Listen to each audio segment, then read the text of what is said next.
Então, falando um pouco do nosso próximo palestrante, né? Ele é o professor do Departamento de Psicologia da Universidade Federal de Santa Catarina e ministra disciplinas relacionadas ao campo de análise do comportamento, programação de ensino e psicologia organizacional.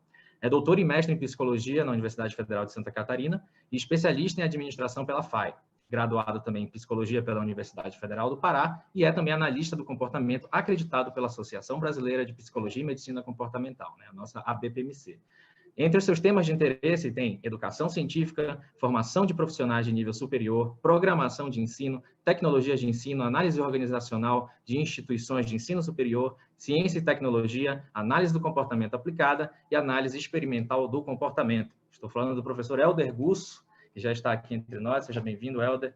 O Helder, que é o analista do comportamento que eu mais consulto na minha vida. Primeiro que ele é um farol nesse momento, né, que a gente está falando de ensino remoto, ensino emergencial, e é um cara que está falando muito disso, tem uma longa publicação nisso, então estou consultando, e também pelos artigos de OBM, que eu dou aula, né, e o Helder é sempre referência obrigatória. Então, muito obrigado, Helder, por estar aqui com a gente nesse momento, falando desse tema tão relevante, que fala com tanta propriedade e que nos encanta e que traz muita informação boa para a gente. Então, obrigado por estar aqui, Helder, agora é contigo.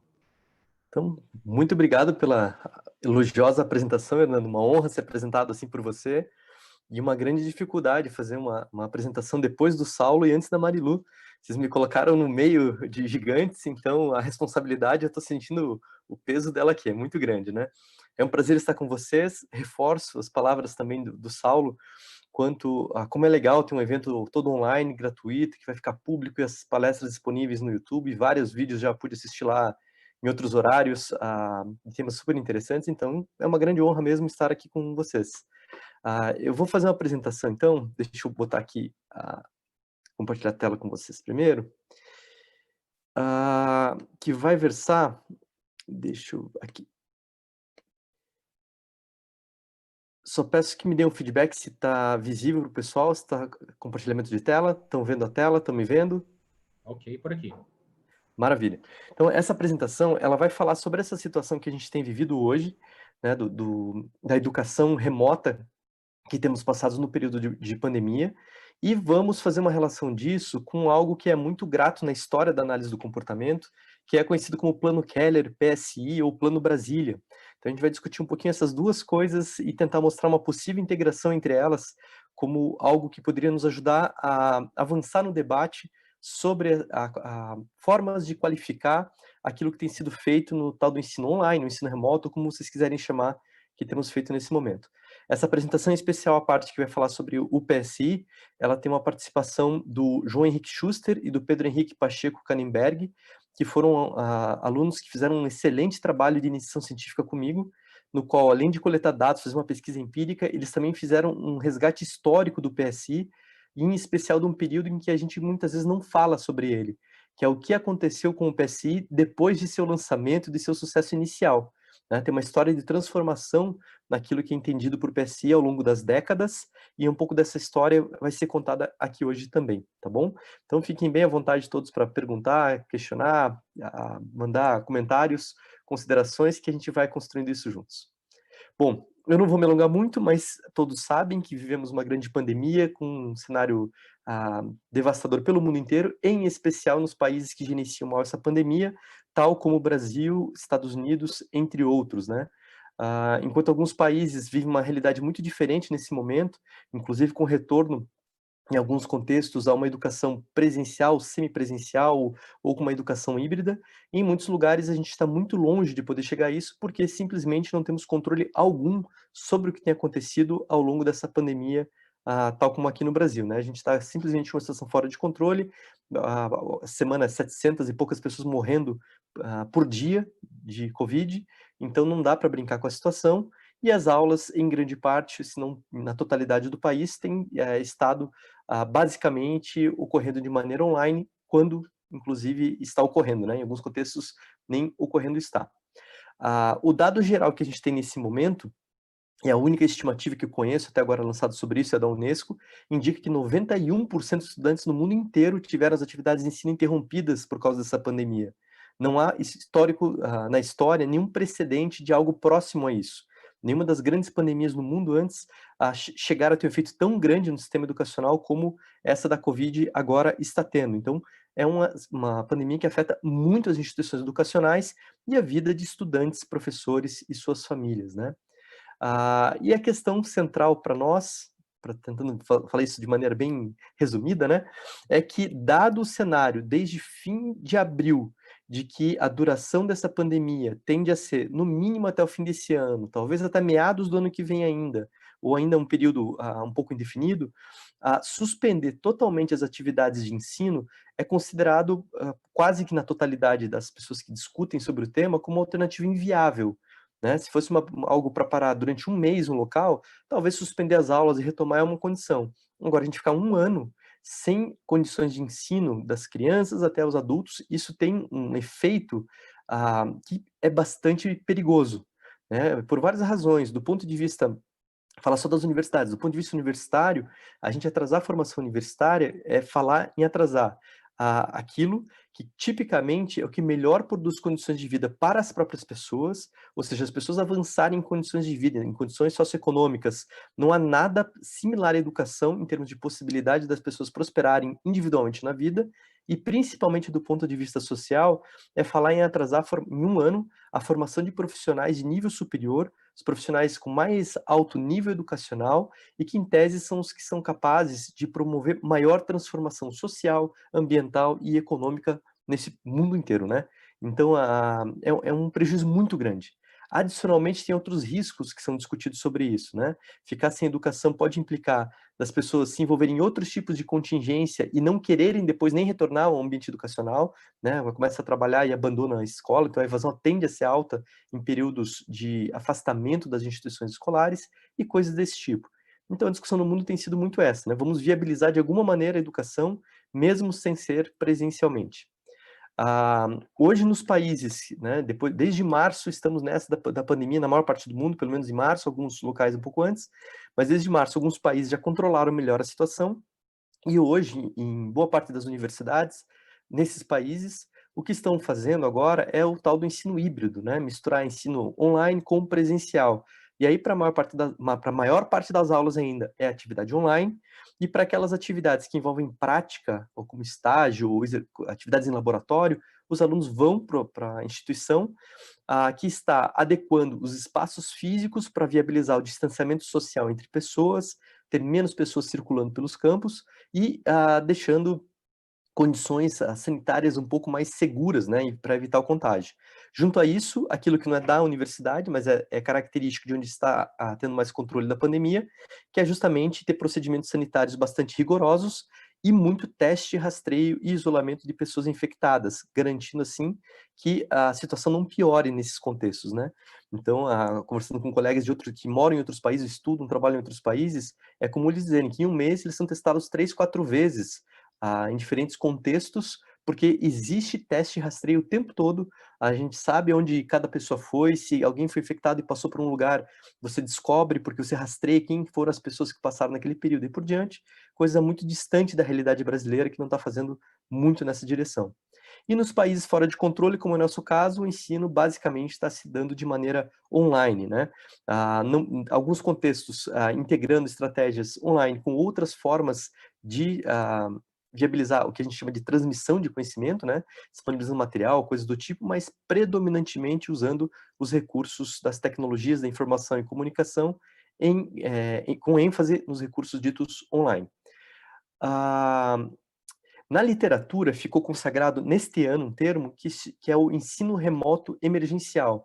Esse termo, ele não é um termo histórico de longa data que se usa em contexto de ensino em pandemia. Ele foi cunhado em 2020, só que ele ganhou rapidamente uma grande projeção porque foi importante para os especialistas da educação fazer uma distinção entre aquilo que a gente conhece hoje por educação à distância, daquilo que tem sido feito nesse contexto emergencial de pandemia com os cursos presenciais. Não tem nada que ver uma coisa com a outra. Ninguém está agora fazendo educação à distância. Não é isso, a gente está fazendo uma outra coisa, né? É uma adaptação muito improvisada do ensino presencial para o formato online. Então, ele tem várias características que o distinguem daquilo que a gente conhece por educação à distância. Algumas dessas características, né? Uma delas, qual é a infraestrutura para isso? Os servidores das universidades foram dimensionados para isso? Muitos estão tendo problemas, ou já tiveram. Agora a tendência é que as instituições se organizaram melhor para poder viabilizar a coisa acontecer, mas não tinham servidores de suporte para as coisas, não tinham sistemas para fazer as atividades funcionarem, não viabilizaram acesso aos livros para os seus estudantes, então o aluno tem que estudar, mas não tem acesso ao acervo de biblioteca ou coisa do tipo, ou seja, não se dimensiona a infraestrutura. Além disso, não se cuida com muito zelo das condições de acesso, nem de professores e nem principalmente de alunos. Então as pessoas têm internet, têm computadores suficientes na residência, né? Porque uma família que, sei lá, tem 4 jovens, os 4 estudantes, e um computador, como é que faz? Então, assim, esse dimensionamento inicialmente, no improviso, muitas instituições não fizeram, a tendência é que ao longo dos meses foi melhorando, ou simplesmente foi sendo excluído aquela parcela dos estudantes que não tinham recursos plenos para poder estudar, né? Então, muitos analistas têm discutido isso, que a gente tem vivido, muito provavelmente, um grande processo de exclusão das pessoas do ensino universitário por não ter acesso às condições ofertadas pelas instituições de ensino. Outro aspecto desse ensino remoto emergencial é a formação de professores, basicamente inexistente até então. No Brasil, a formação em geral de professor ela já não ocorre, em especial do professor universitário. Os cursos de mestrado e doutorado que deveriam formar professores de ensino superior, tipicamente não dão ênfase a essa formação. Poucos são os mestres e doutores no país que tiveram, de fato, uma formação docente, muito menos para discutir o uso de tecnologias da informação e comunicação. Alunos também não foram preparados para lidar com uma situação na qual eles têm mais autonomia e controlabilidade sobre o seu ambiente de estudo. Nessa direção, a palestra do Saulo acho que foi bem pertinente para levantar aspectos que deveriam ser discutidos e examinados com os estudantes para que eles aprendam a autogerenciar seus comportamentos de estudo. Também não foi criado, em muitos contextos, condições nem de tempo para fazer uma adaptação do ensino que era presencial para essas condições online. Muitos professores tiveram que, do dia para a noite, começar a lecionar online, sem ter nenhum tempo de preparação para isso. E também não foi viabilizado suporte, nem técnico, nem pedagógico, nem psicológico, nem de assistência social para muitos dos professores e estudantes, né? Então, essas são características do que aconteceu, em especial naquela transição em março e abril. Então, as instituições que imediatamente já migraram para o ensino online, elas caracteristicamente esbarraram em problemas centrais em todos esses tópicos, né? As instituições que demoraram mais tempo para iniciar ou que fizeram isso de maneira mais planejada, certamente já estão fazendo isso numa condição muito melhor do que aquelas que fizeram isso com tanto improviso. Tudo isso para dizer, isso que a gente está fazendo aqui agora não é bem uma mudança para o ensino à distância, que inclusive, como expressão no Brasil, existe um marco legal, né? O aluno deveria ter acesso aos seus polos com biblioteca, laboratórios e coisas do tipo. Então é interessante saber que mesmo o aluno do ensino à distância hoje, ele não está no ensino à distância normal, ele está sem acesso a parte dos recursos e dispositivos previstos para sua modalidade de ensino, né? Então todos estão numa adaptação, uma transformação, e aquilo que a gente tem vivido, ele está caracteristicamente centrado em cima do improviso e desse caráter temporário. Ninguém quer investir demais, porque daqui a pouco muda, mas ninguém sabe quando que isso vai terminar, então essa coisa improvisada vai tendo alguns upgrades, né, para tentar viabilizar a coisa continuar.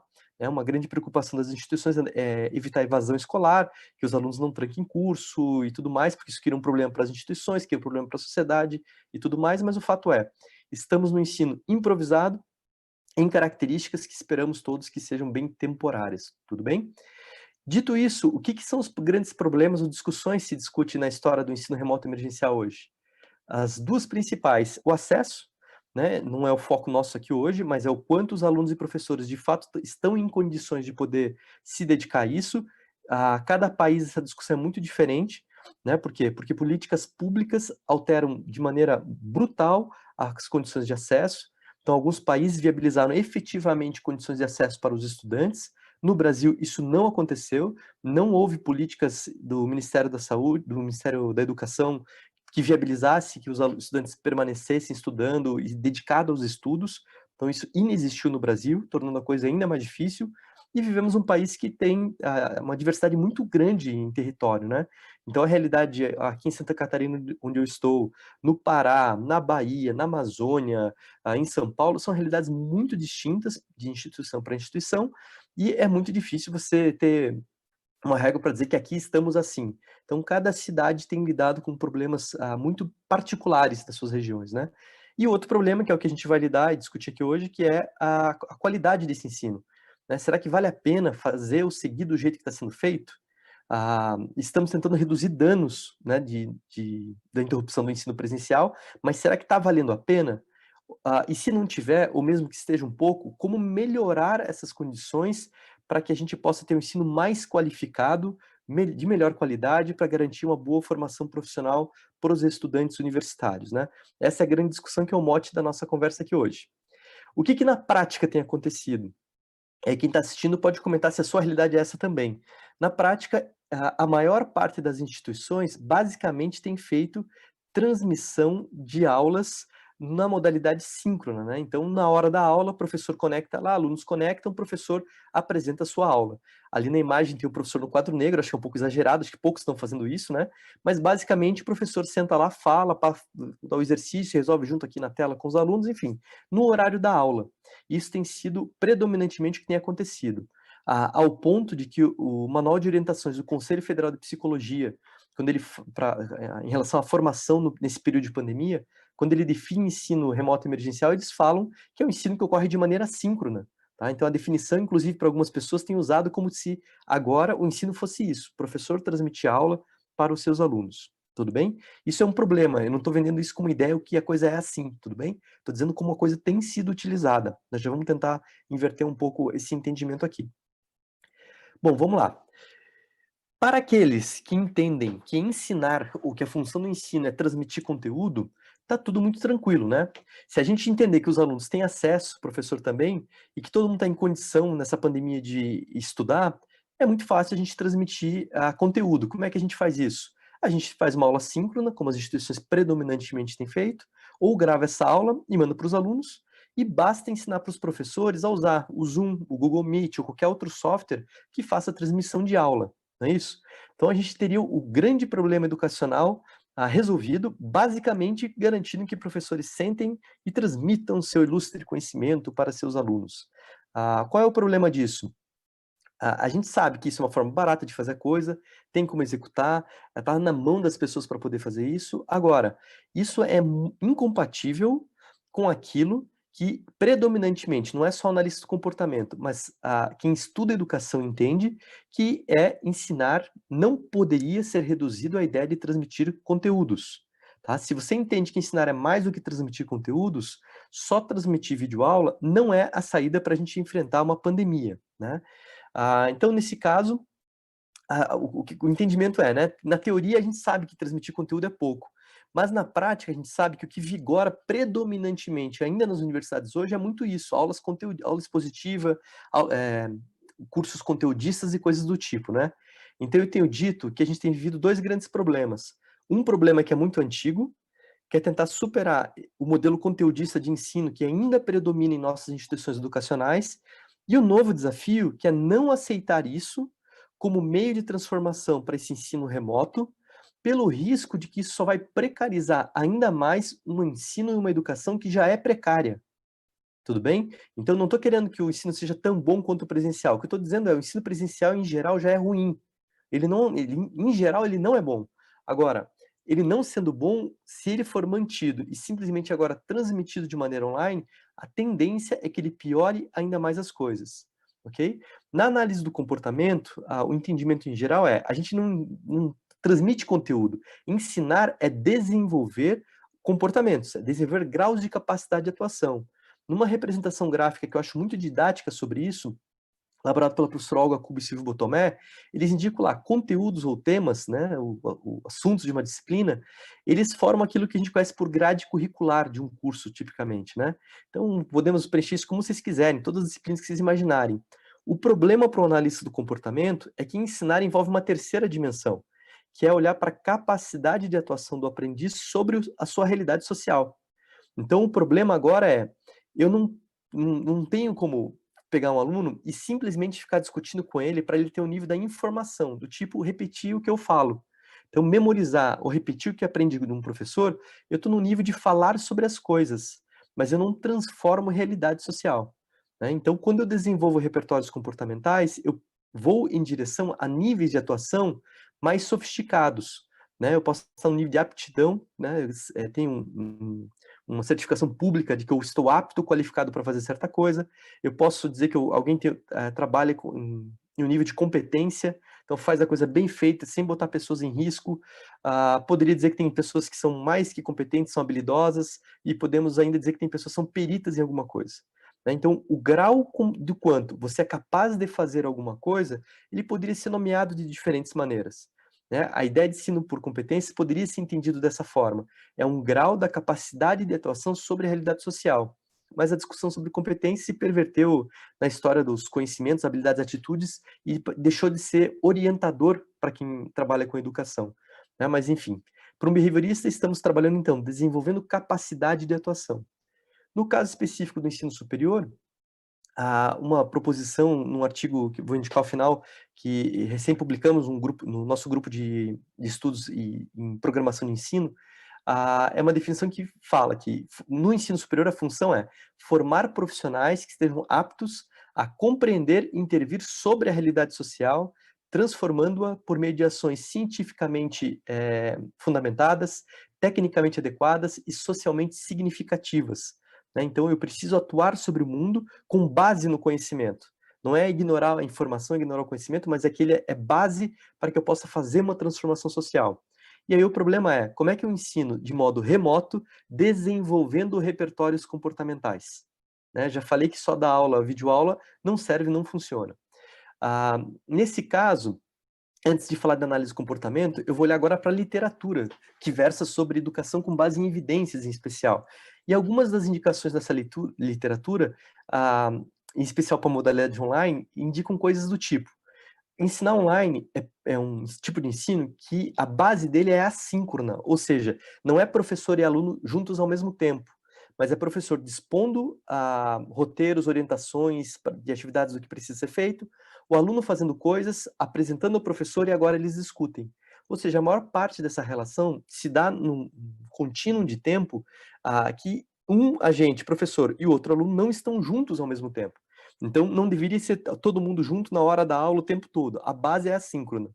Além disso, se indica que as atividades de ensino deveriam estar centradas em cima daquilo que se chama de metodologias ativas, né? Criar condições para que as pessoas aprendam tudo mais. Tem também indicação que deveria se trabalhar muito com roteiros das atividades, para os alunos poderem fazer, já que é assíncrono em especial, né? Também tem indicação de que se precisa muito de feedbacks às atividades que os alunos realizam. Também se discute a ideia de que ajuda muito se você dividir disciplinas em unidades e que o aluno tem que aprender cada etapa antes de ir para a próxima. Não é o tempo dessa, depois o da outra, e se ele não aprendeu lá, vamos para frente e segue como se tudo tivesse normal. A gente garante cada etapa antes do aluno progredir, respeitando o ritmo dele.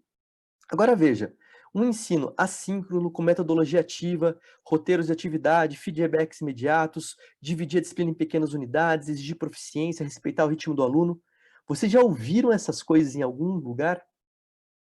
Né? A pergunta é essa: aonde a gente já ouviu essas coisas? Porque isso aqui me lembra algumas coisas, eu não sei vocês. E principalmente a coisa que mais me lembra isso é aquilo que a gente conhece por plano Keller, né? E aí a expressão o velho e bom, o bom e velho, acho que ilustra bem isso, né? Algo que foi criado em 1963 e que traz uma atualidade bastante grande para a gente pensar a maneira como a gente tem conduzido a educação nos dias de hoje. Tá? Então é isso que eu queria destacar aqui agora com a expressão do velho e bom plano Keller, né? Vamos falar um pouquinho sobre ele para fazer a relação entre as coisas agora. O plano Keller, para quem não sabe, foi criado, a versão final dele, vamos dizer assim, para ser aplicada, foi constituída em 1963. Ele foi criado pelo Keller, pela Carolina Bori, Rodolfo Aze e Sherman para iniciar um novo curso de psicologia da Universidade de Brasília, que tinha recém sido fundada, e que a Carolina Bori estava organizando os esforços para criar um curso que não fosse baseado em transmissão de conteúdos, mas que fosse nessa lógica de desenvolver a capacidade dos aprendizes de lidar com o mundo lá fora. E esse modelo de ensinar, eles estudaram muito, olhando os princípios da aprendizagem que estavam vindo da análise do comportamento e olhando para modelos de referência e ideias de onde poderiam vir elementos para constituir esse modo de ensino. E muitos elementos vieram de diferentes fontes, por exemplo, do modelo jesuíta de educação, né? A ideia é que você não ensina para a erudição, mas ensina para a vida. E não é para a tua vida atual, é para uma vida, no termo jesuíta, mais próximo à vida divina, né? Se aproximar a Deus, uma vida melhor, ou seja, aumentar o valor humano daquilo que você faz em direção àquilo que seria mais próximo à divindade, né? De tornar o mundo um lugar melhor, tornar as pessoas melhores e aí por diante. Isso está na base da educação jesuíta. A ideia de metodologia ativa, você também vê no modelo de educação jesuíta. E estou falando de um modelo de ensino que tem 400, 500 anos, né? Além disso, de outros modelos que eles examinaram, o Keller faz menção ao trabalho que é bastante conhecido na área da matemática, de uma professora chamada Mary Ward, que desenvolveu um método para ensino da aritmética.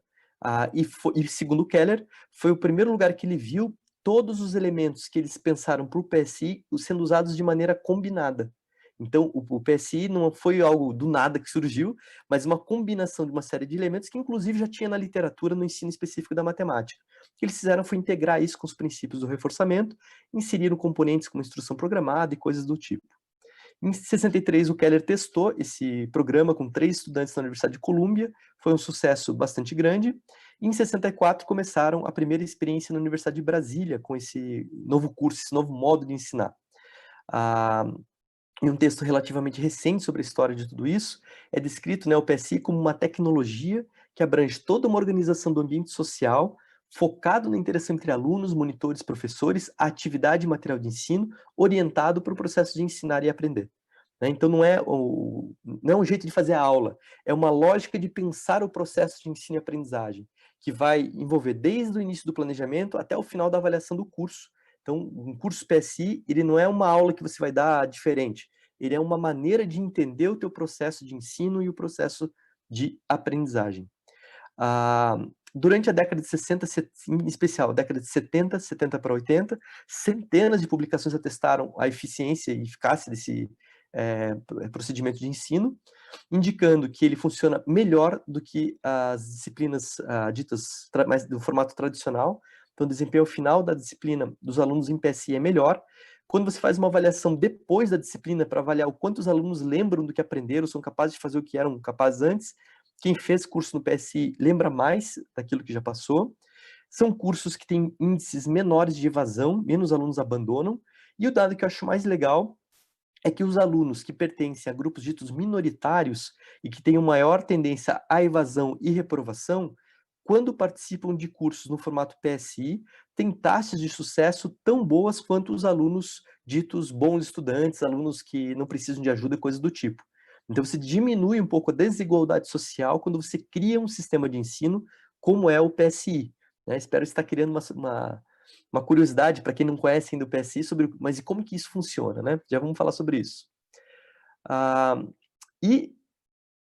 O que é interessante, que eu estou falando de estudos da década de 70, mas nas revisões sistemáticas com meta-análise atuais, o PSI ainda está na lista dos procedimentos ou métodos de ensino considerados como um dos que tem melhor evidências de sucesso. Tá? Então, estamos em 2020 e de tudo que se sabe até hoje na educação, o PSI ainda consta nessa lista dos métodos mais efetivos na história da educação. Tá? E a melhor referência para discutir isso é o livro A Aprendizagem Invisível, do professor John Hatfield Reddy, que fez uma revisão inicialmente de 800 meta-análise, depois ele atualizou para 900 meta-análise, e nessa lista o PSI aparece na 40ª posição como o procedimento que mais ensina, com um tamanho de efeito de 0,53, que é um tamanho de efeito considerado muito bom para um procedimento educacional. Tá? E o mais legal ainda, além do PSI estar nessa lista, antes dele, em posições acima, todas as dimensões ou elementos do PSI também estão nessa lista. Né? Então, você inserir a avaliação formativa, que basicamente é criar oportunidade para o aluno se comportar, fazer coisas e dar feedback para ele poder ir se desenvolvendo. Então, a avaliação formativa e feedback tem uma relação bastante forte, estão nessa lista entre as 10 coisas mais importantes na educação.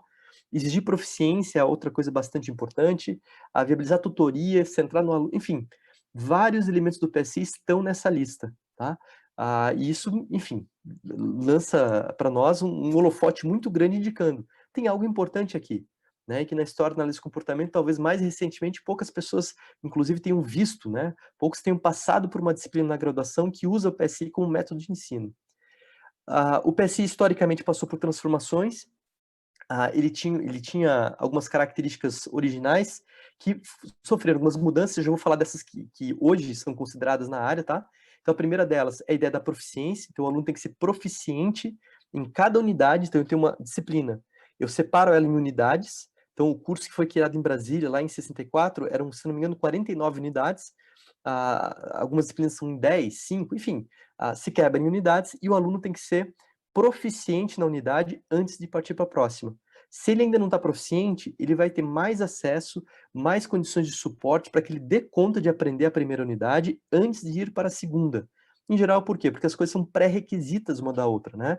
Pense em uma aula de matemática, se não aprende as primeiras aulas, você vai se complicar nas próximas. Então a lógica é um pouco essa, exigir proficiência. Então o aluno fica na unidade até dar conta dela.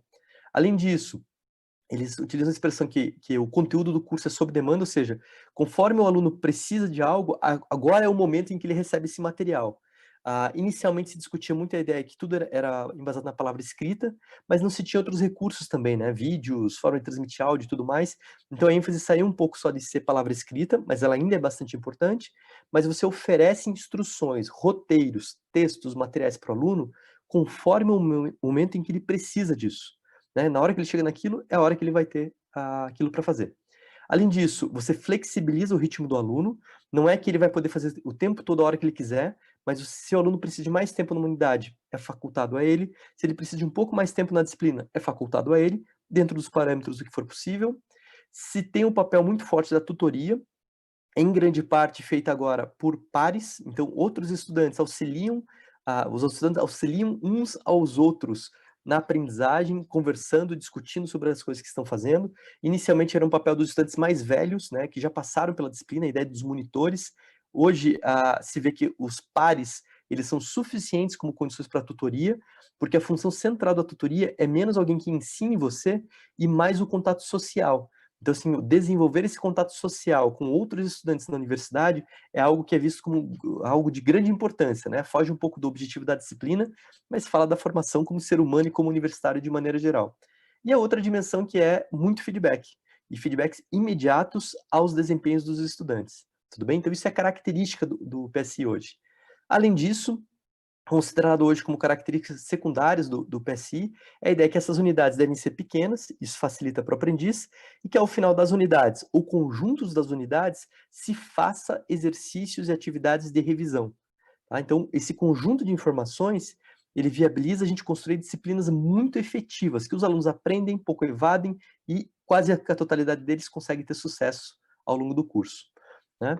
Na história, o Plano Keller, o PSI, ele é considerado como um método pioneiro no que se chama de metodologias ativas. Né? A gente já tem, como eu falei, a educação jesuíta, que já pisa nisso, mas o Plano Keller mostra de maneira muito clara, ela é tida na literatura como uma das primeiras formas de fazer uma metodologia ativa de ensino, em especial no ensino superior, e tem um autor que fala que ele é uma versão face a face de um curso online, muito interativo, coisa do tipo, que oferece uma flexibilidade muito grande para o aluno, né? Você não tem a aula daquele dia sobre a coisa, você tem o teu tempo de estudar e conforme você vai precisando das coisas, o teu professor vai te fornecendo.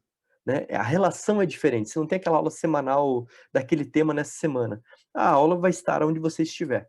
Tá? É muito diferente essa relação que o aluno tem, a disciplina se torna mais responsiva ao que ele faz. Então, se o aluno estudou muito, fez muito, ele já vai estar lá na frente. Se o aluno fez pouquinho, ele vai estar onde ele pode estar naquele momento. Alguns autores dizem, né, que o Plano Keller oferece uma alternativa que contém o que é de melhor hoje entre cursos presenciais e online. Né, essa flexibilidade, um sistema responsivo, muita interação social, enfim, são dimensões bastante importantes. Outro aspecto é que, tipicamente, os estudantes preferem cursos ao formato PSI do que cursos em relação a outro formato. Os alunos gostam de viver experiências nesse formato de ensino. E para quem tiver interesse, desde a década de 80, mais especificamente 83, já tem inclusive um sistema online, que é todo construído para ser trabalhado na internet com base no PSI, que é o CAPSI. do professor Joseph Peer, como vocês querem chamar, da Universidade de Manitoba, no Canadá, que tem um sistema muito bacana que viabiliza trabalhar com PSI no formato online, e ele faz isso há pelo menos 40 anos na Universidade de Manitoba. Tá? Então não é algo que sumiu, desapareceu, tem gente trabalhando com isso, fazendo isso. E com o boom do ensino online e ensino à distância, muita gente voltou a olhar para o PSI fora da psicologia. Então tem uma literatura interessante que tem reaparecido ele aí. Tudo isso para indicar que, considerando um pouco essa história do PSI, a característica dele, um professor, quando vai lecionar, quando vai estruturar a sua disciplina e tudo mais, algumas coisas que ele poderia fazer, né? O roteiro básico da coisa, que é a bastidor do plano Keller. Primeira coisa, saber qual é o objetivo da disciplina. Esse é um dos campos que no Brasil mais se desenvolveu estudos na área de programação de ensino, em especial pelo trabalho do professor Silvio Paulo Botomé. Então tem muita literatura legal, para quem não sabe o que é um objetivo de aprendizagem, um objetivo de ensino, vale a pena olhar os trabalhos do Silvio Botomé sobre isso. Com base nisso, criar os critérios que eu vou exigir do aluno em relação a esses objetivos na disciplina. Tendo objetivos e critérios, separo esses objetivos agora em unidades, pequenas unidades, para poder garantir que a cada unidade o aluno atinja aqueles critérios para progredir. Então, quando ele dá conta disso, vamos para a próxima unidade.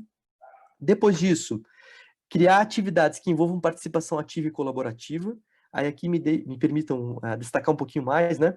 O professor, ele não, numa visão, pelo menos do PSI ou da análise do comportamento, ele não tem que ser centralizador ou ele falar o conhecimento para o aluno. O professor tem alguns papéis diferentes, né?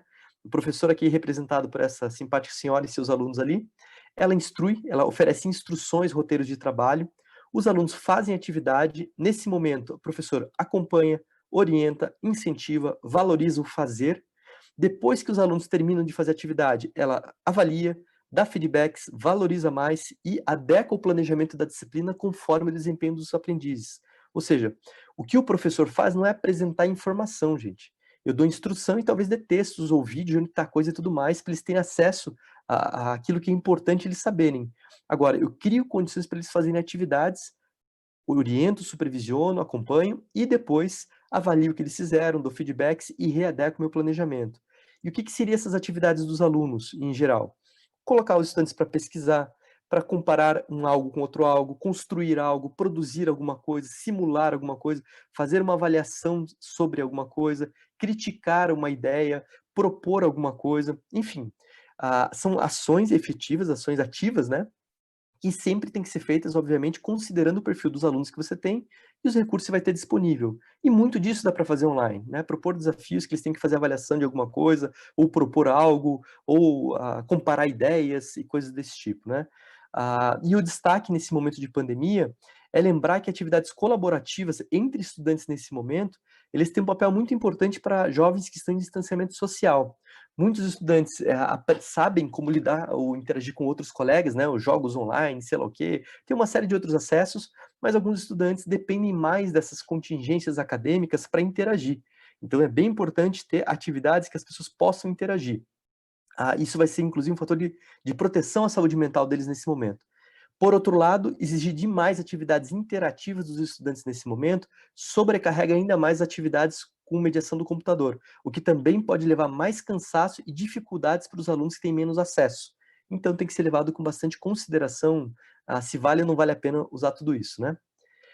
Indo em frente, eu preciso trabalhar com instruções muito claras e diretas nos roteiros para a atividade dos alunos. Basicamente é o objetivo que você tem que aprender, qual é o critério para saber se você atingiu esse objetivo e o que você tem que fazer, qual é a atividade. É isso que tem que ter um bom instrumento. Muito incentivo e muita valorização para a participação dos estudantes, muito feedback formativo imediato e preciso para que eles saibam que eles estão fazendo bem ou não, criar oportunidade para que todos os alunos possam aprender, então adequar os roteiros, adequar as instruções para viabilizar que todo mundo saiba o que é feito, o que é esperado deles. Garantir, já que você tem muitas unidades, cria unidades na disciplina, que você avalia cada unidade, oferecendo feedback para as pessoas, para que eles vão sabendo o que estão fazendo, né? Então as coisas vão se relacionando, esses itens diferentes. E por fim, a ideia é de estabelecer o que a gente chama de cuidado ativo dentro do contexto de ensino, né? E do que a gente está falando, lembrar nesse momento, a todo dia, que a gente precisa cuidar da gente e dos outros, que a gente está numa pandemia, incentivar as pessoas a se cuidarem, cuidar dos outros e deixar também que os outros cuidem da gente, que muitas vezes, em especial para quem está no papel de professor, a gente talvez não abra muito espaço para os alunos olharem um pouco para a gente, no sentido de que, professor, tudo bem errar, tudo bem se a atividade não deu certo, enfim, a gente tem que se permitir errar um pouquinho e levar isso com bastante consideração para esse momento, né, de transição, de dificuldade que todos estamos vivendo. O caminho principal para tudo isso é viabilizar oportunidades para que as pessoas possam pensar planos alternativos para lidar com o que acontece. Então, propôs uma atividade, não deu certo. Tudo bem, gente, não deu certo, vamos tentar aqui de outra forma. Solicitar feedbacks o tempo todo sobre a maneira como a gente tem trabalhado e dar muita atenção para as pessoas que estão ausentes, né? E, além disso, algo que é muito útil e funcional, que é valorizar incentivar sempre iniciativas de cuidado. Quando um aluno faz algo que ajuda, protege seus colegas, que isso seja muito valorizado pelo seu professor, tá bom? Essa parte em especial eu falei citando só os tópicos, né? Para quem tiver mais interesse, eu sugiro que procura lá no meu canal no YouTube, youtube.com/elderbusso. Tem esse vídeo aqui, ó, o nome dele é Ensino Remoto Emergencial, é fácil achar lá no canal. E eu descrevo com mais detalhes cada uma dessas etapas. Então, quem tiver interesse, pode dar uma conferida nesse material lá, que eu acho que está bem interessante, bem didático para quem está preocupado em ensinar nesse momento.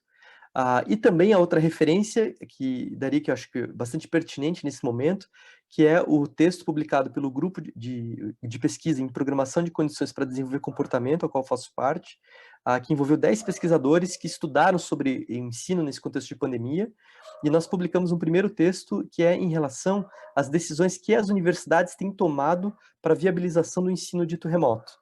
Então, esse texto discute uma porção de elementos envolvidos nas condições de acesso, da qualidade. Eu acho que vale bastante a leitura. Está publicado na revista Educação e Sociedade. Se vocês procurarem pelo título, provavelmente vocês acham fácil isso no Google. E é isso. E aí, estou à disposição para a gente poder conversar, discutir sobre Plano Keller, sua atualidade e se é hora de resgatá-lo para as instituições de ensino nesses tempos de pandemia. Obrigado, gente. Muito bom, Helder. Excelente apresentação. Novamente, aprendi muito, me identifiquei com muitas coisas também, que eu acabei de chegar na UEL, comecei a dar aula no ensino superior, já nessa realidade de ensino remoto, imersão total em síncrono, assíncrono, o que é isso? É desesperador, os alunos ficam, mas como é que eu vou fazer meu estágio? Como é que faz? É tudo muito novo, mas dá uma segurança quando a gente vê que na nossa área a gente já tem muito conhecimento acumulado sobre isso, já tem experiências sobre isso que a gente pode resgatar nesse momento, né? Então, nesse longo túnel que a gente está percorrendo, tem essa luzinha lá no fim, que é o PSI, né? Que eu aprendi análise do comportamento com PSI numa disciplina lá na UFPA, Kenji também pegou, foi da tua época, né, Kenji, talvez, porque hoje em dia não tem mais, mas foi um contato cativante e efetivo, tanto que eu estou falando disso até hoje, né? Mas ele é muito diferente do usual que a gente tem muita resistência, tem os problemas administrativos, burocráticos quanto a isso, né? Mas se uma coisa que eu estudei na história das inovações é que muitas vezes uma tecnologia surge para ela ser popularizada ou usada tempos depois, né? Tipo, pensando no touchscreen. O touchscreen surgiu em 1960, só que só lá com a Apple nos anos 2000 ali que a coisa se popularizou, né? Porque ficou mais barato os componentes, a tecnologia ficou mais acessível. E o PSI, quando falou que tem lá uma influência desde os jesuítas, parece que há muito tempo está se investigando isso. Chegou Keller e a turma dele lá e deu aquela organizada, né? Opa, então vamos pegar isso, transformar isso de acordo com uma tecnologia. E hoje a gente tem possivelmente a possibilidade disso, né? Que são as tecnologias de informação, móvel, de baixo custo, acesso a isso, e essa imposição que o tempo nos deu, né? Esse longo túnel, que talvez tenha essa luz lá no fundo. Então, muito reconfortante, é um grande guia, né, para a gente poder te ouvir e falar sobre isso, né? Dar uma pequena acalmada em todos esses problemas que a gente está vivendo, né? Aquele teu dado que tu trouxe da Unesco de 91% das pessoas dos estudantes terem suas atividades paradas em algum momento é assustador, é dramático pela proporção, né? Pela grandiosidade, é muita gente, é muita coisa, né? É muita gente. Então, quem Fernando, vamos para sobre isso. perguntas. Antes de ir para a pergunta, só comentar que você falou da sua empolgação por ter sido aluno de um curso em PSI. Eu vou relatar uma experiência que tive recentemente. Fazendo o trabalho de iniciação científica do João e do Pedro, que eu tinha comentado, né, que ajudaram na parte sobre histórica do PSI ali, a gente precisava de alguns textos e que não teve acesso no Brasil, não achávamos de forma alguma. E aí eu entrei num fórum de professores de análise do comportamento nos Estados Unidos e solicitei lá. E eu recebi uma mensagem de um grande nome, eu não vou citar porque eu não tenho autorização para isso, né? Mas um grande nome da área que certamente todos vocês conhecem e que é proprietário de uma das maiores empresas de análise de comportamento e autismo nos Estados Unidos hoje. Ele me escreve uma mensagem pessoal, muito emocionada, dizendo que minha mensagem o tocou profundamente por falar do PSI e por pedir um texto que era antigo. E ele fala assim, olha, eu tenho esse texto, porque aqui no meu escritório, atrás de mim, está toda a coleção do jornal de PSI. Durante alguns anos existia um jornal só de PSI. E ele falou, olha, desde sempre essa coleção me acompanha, ela está no meu escritório. Eu não nem tenho trabalhado com PSI e tudo mais, mas isso está aqui comigo. E ele descreve. E o PSI, para mim, então, é tão importante porque eu era um estudante universitário muito fracassado, que ninguém dava bola, que tinha um desempenho mediano, e que, enfim, estava ali na universidade por estar, até ele ter aula de uma disciplina que era com PSI. Naquela disciplina, foi o primeiro 10 da vida dele, ele nunca tinha tirado uma nota 10 na vida, e ele se viu empolgado com a possibilidade de estudar pela primeira vez na vida. Aí ele fala que quando ele aprendeu aquilo foi marcante demais, e ele nunca mais deixou de estudar análise do comportamento e educação. E assim, e esse tipo de relato não é só ele, né? A emoção que você relata, eu descrevo também de eu como aluno, quando participei de cursos usando um formato semelhante ao PSI e tudo mais, e sei de muita gente que passou por isso. O quanto é transformador na vida, você ter um contexto de educação que te ensina a estudar e que te possibilita se desenvolver, em termos de capacidade de atuação sobre a vida lá fora. Não é aprender a falar sobre o reforço, mas é aprender a reforçar, é aprender a estar sensível ao mundo lá fora. Então, assim, esse deslocamento, essa transformação, ela realmente é demasiadamente marcante na vida das pessoas.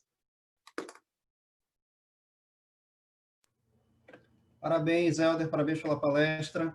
Estou falando sobre o PSI, também é nostálgico para mim, né? Que eu lembro da disciplina lá de Fundamentos de GAC, e é uma lembrança muito marcante, assim, também na minha vida, assim como na do Hernando, né? Eu lembro de que tinha uma lenda, na época, na graduação, de que um professor nosso, que se tornou professor da UFPA, hoje em dia, inclusive, tinha feito todos os passos de fundamentos, cada passo em um dia, né? E a gente, nossa, esse cara é mágico, né? É o professor Paulo Goulart, inclusive. A lenda. E a gente tentava, a lenda, né? A gente tentava igualar o desempenho do Paulo no PSI, né? E foi muito bacana, esse período foi muito marcante para a gente também. Tem alguns comentários aqui, vários comentários elogiosos também para ti, Helder. O Nicolau, cadê o Nicolau? Nicolau está falando aqui de ti. Helder concilia um senso crítico espetacular com um jeito docinho de falar. Sou fã.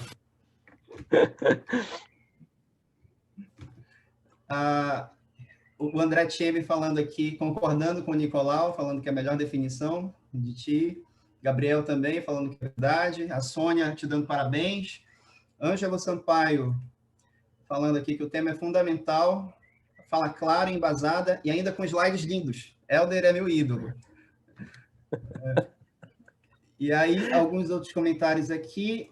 Comentário do Gabriel, falando aqui, concordando contigo em algum momento da tua palestra, realmente tive alunos que não tinham internet na região onde moram e, por consequência, acabaram reprovando. O Felipe aqui falando com o Gabriel, né? Gabriel, eu tive um aluno que não sabia usar computador. Né? Então, o André aqui comentando que perfeita a tua colocação, que a gente não pode ignorar que a educação já estava em crise quando a pandemia baixou, né? É mais um problema para uma coisa que já não estava funcionando bem. O Gabriel comentando da tua representação lá, que parece um cubo, com o eixo para cima também, né? Que é ótima. O Ângelo falando que sou familiar, no momento que tu ia falar do Plano Keller. Enfim, o Hernando comentando aqui de fundamentos na FPA. Ana Lúcia comentando que é uma pena que os alunos não entendem a metodologia ativa e acham que o professor está enrolando. E em relação a isso também, Helder, é uma questão assim que eu queria te fazer, né? Se tu tens experiência com dificuldades, com alunos que enfrentam dificuldades com metodologias ativas, assim, se tu vê alguma relação entre o sucesso ou o fracasso da implementação dessas metodologias e puxando um pouco do que o Saulo trouxe, né, para a gente na primeira palestra, e essas habilidades de autogerenciamento dos próprios alunos, né? Tu vê a relação entre isso? Bastante aspectos interessantes, né? Primeiramente, agradecer os elogios, essa turma aí, paguei acho que R$10 para cada um deles, para cada elogio que fizessem aí no chat, só pode, né? Então, obrigado, Nicolau, Ângelo, André, tudo mais. Achei bem pertinente o exemplo que trouxeram, né? O aluno não tem acesso a reprovado. Que isso, né? É horrível pensar uma situação dessa. Assim, o acesso ao ensino superior ele já é muito excludente. Aí as pessoas que acessam, elas ainda assim, são terrivelmente ceifadas do direito de poder estudar, aí nesse caso especificamente por uma falta de política pública. Né? Se a gente pega outros exemplos, um país como o Canadá, tem gente que vai dizer, mas é país desenvolvido. Gente, não me interessa.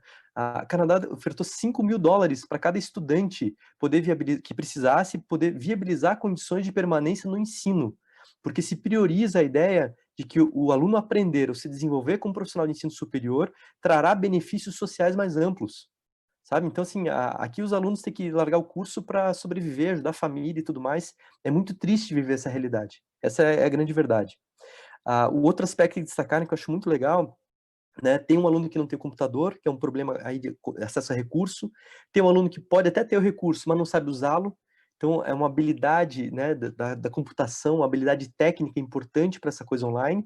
E o outro conjunto de habilidades que eu acho bastante interessante e importante destacar é que o mais carente, no meu ponto de vista, para professores e estudantes, não é aprender a usar o computador, ou aprender a usar o Zoom, não é a habilidade técnica do sistema, mas é entender o uso dos recursos e tecnologias educacionais com vistas a ensinar e aprender. Né? Então, assim, o problema não é ligar o Zoom, mas como é que eu faço isso de uma maneira a viabilizar que o aluno aprenda uma nova capacidade de atuação, desenvolva algum grau ela. Esse tipo de habilidade, para mim, é o que é mais complexo da gente poder ensinar e aprender. Do que eu tenho visto em geral, as instituições de ensino focaram muito em ensinar a usar Moodle, a usar o Google Meet, a usar sei lá o quê, que são as ferramentas, mas muitas pouco fizeram nesse entendimento do que é ensinar, que de novo é a nossa briga antiga, que se a gente já tivesse uma concepção de educação minimamente coerente, olha o que eu vou falar, com qualquer teoria educacional contemporânea, a gente já estava muito melhor do que está.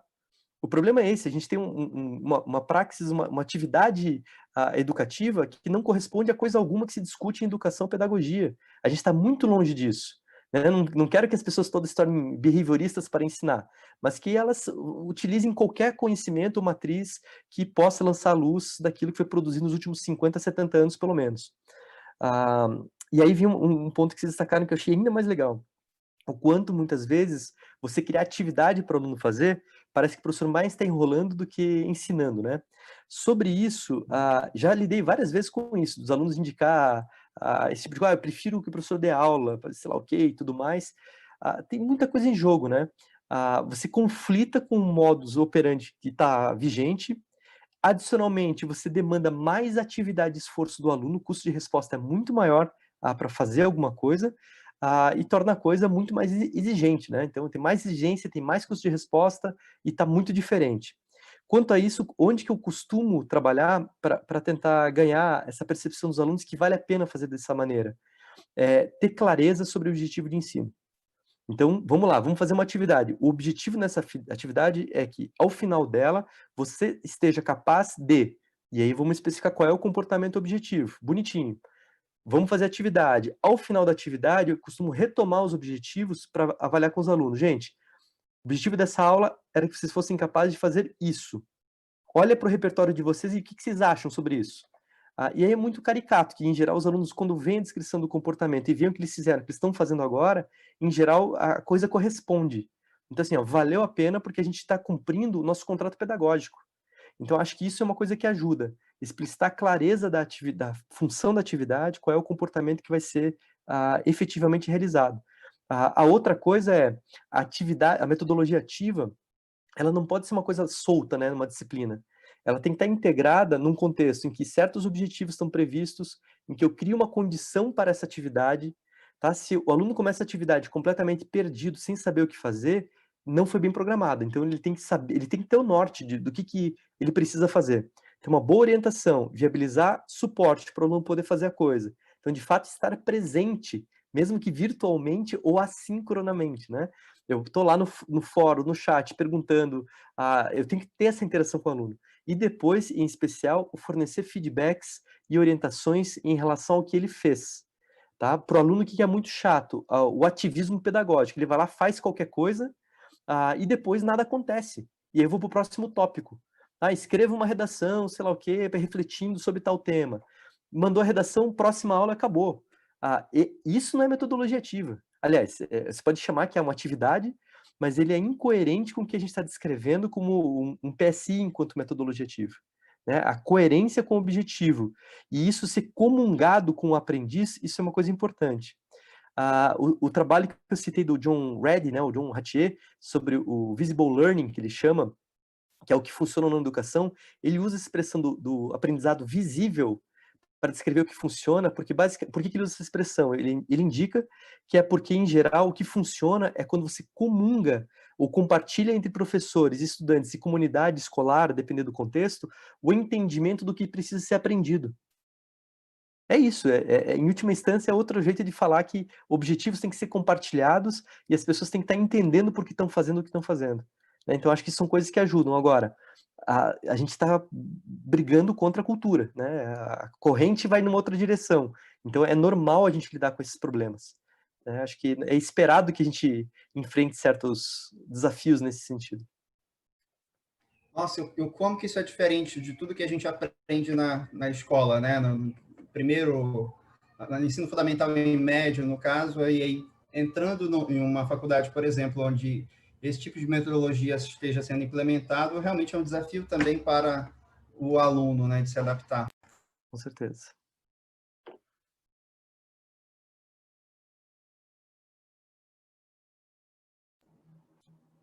Então, temos mais perguntas, Kins?